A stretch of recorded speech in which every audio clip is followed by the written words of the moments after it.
you're doing 200 million or 150 million in sales, a lot of inventory. And so you're trying to gauge the pessimism out there as the stock market tries to forecast the future in 2023. Meanwhile, your sales are humming.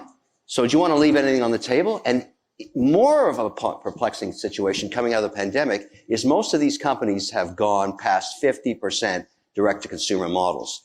Big, succulent margins, direct-to-consumer, bypassing retail, advertising digitally, acquiring customers economically. They know their CAC, they know their subscription services, they know the attrition rates. They're making money, and if they sell product online that they don't have to ship, well, you should burn in hell in perpetuity for that. And so, that's basically the challenge that most small businesses have. There is no evidence of a recession yet clearly the market is telling you it's coming.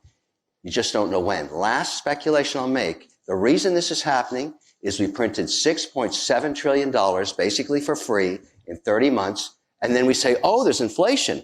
Well, no shit, there's inflation, because extra cash chasing fewer goods creates higher prices, which is what's happened. But all that cash is still sloshing around, which is why the consumer's not dead yet. That's my 2 cents on it. Well, there has been a change in investor sentiment regarding investing in small business, and here's what it is. Because of what occurred during the pandemic, this remarkable digital pivot, I call it, America 2.0, where companies that pre-pandemic, if you look at the pie chart of revenue, it would have been 50% through retail, 40% through Amazon, just another retailer, except you don't get the data from them, 10% your own website. That's completely changed. The successful companies that went through the pandemic, even Amazon went to essential goods only, if you remember, in February, March, April, and May of 2020. So those companies had to build out their own platforms and start acquiring customers. So if you look for an A round or a B round or a C round in a small business now, and you go to the investor community and say, look, I'm looking for money, the first question every investor's analyst asks you, and we're no different, do you know your CAC, your customer acquisition cost?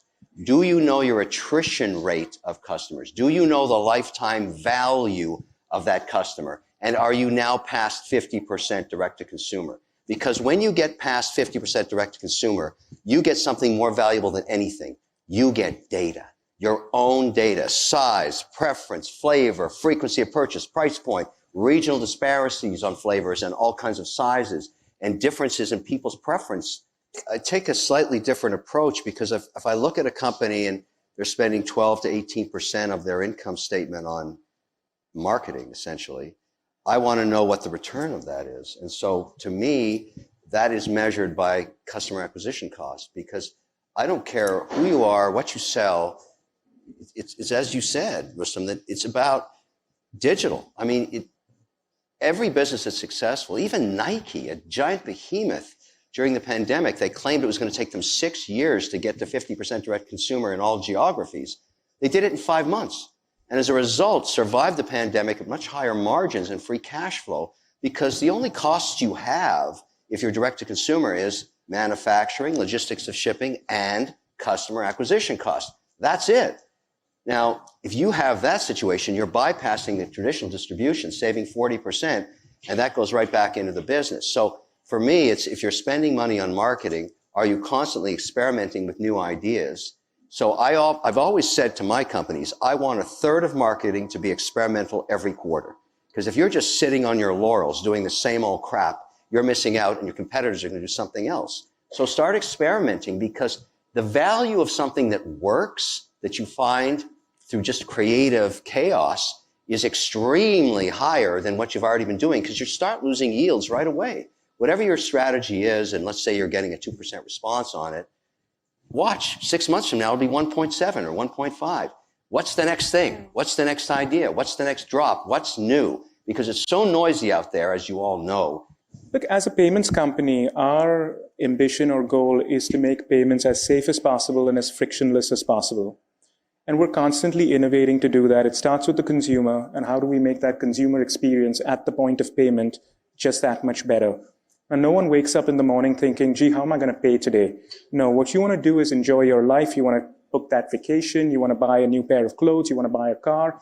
You want to make the payment moment as frictionless as possible. So everything we do with innovation is to try and make that happen. Now, as devices exponentially become connected devices, the opportunity to build payments mechanisms into these devices just grows. So I see Kevin wearing a watch or a ring that, if it's a connected device, can become a payments device. You can simply embed the payments technology in there, and you can tap on a NFC code, and you can go from there. So that makes the payment moment frictionless. Now, what we saw during COVID is that a couple of things we were trying, like getting contactless cards more prevalent, getting e-commerce with card on file more prevalent. I mean, just the burst that we got out of COVID, because that became such an important consumer moment and such an important hygiene moment for consumers, not to have to touch devices, etc., in unfamiliar places, that our innovation of the last 10 years just blossomed in that environment. So we're already starting to think about how do we continue to make payments frictionless. So no matter what the environment, the consumer will gravitate towards safer, easier, faster ways to pay. That's so interesting. What are you seeing on the payments side with some of the businesses that you've supported or owned? I am using a used built. This thing is the fastest growing card in America. His CAC is low because if you rent, you want this. I knew it was going to work when my daughter and son called me and said, there's a waiting list. You got to call the guy up. You're an owner. I need the card. They were screaming to get their rent paid on it because it's $2,000, $3,000, $4,000 a month that they're getting credit for. Brilliant, brilliant idea. That's using community. That's using social media. That's a payment system. But the key there is he figured out CAC. Everybody else that's trying to launch credit cards goes to zero almost immediately. They can't compete with MasterCard, American Express, Visa. It's impossible to gain share against those guys unless you're in bed with them and you have a different approach, which is what Built did. That's innovation. That's entrepreneurship. And boy, does that guy spend on social media. He's insane because he knows his CAC. He can pour gasoline on it. When I invested in it, it was a $5 million valuation. We just did another round at 1.4. Small example. One of the things that this is the 25th anniversary of our Priceless campaign. 25 years ago, we came up with this idea that there are some things in life money can't buy. For everything else, as MasterCard. And it's kind of been the philosophy on which the company has been built over the last 25 years. And we saw a community idea that came from actually one of our employees that has been a huge success. It's called the True Name Card. It's a card that allows you to put your chosen name on the card. Now, if you are a person who is going through a gender transition and are transgender, the worst thing possible is to put your credit card down at a shop or a restaurant and have the stigma of someone looking at the name and questioning whether that's really you.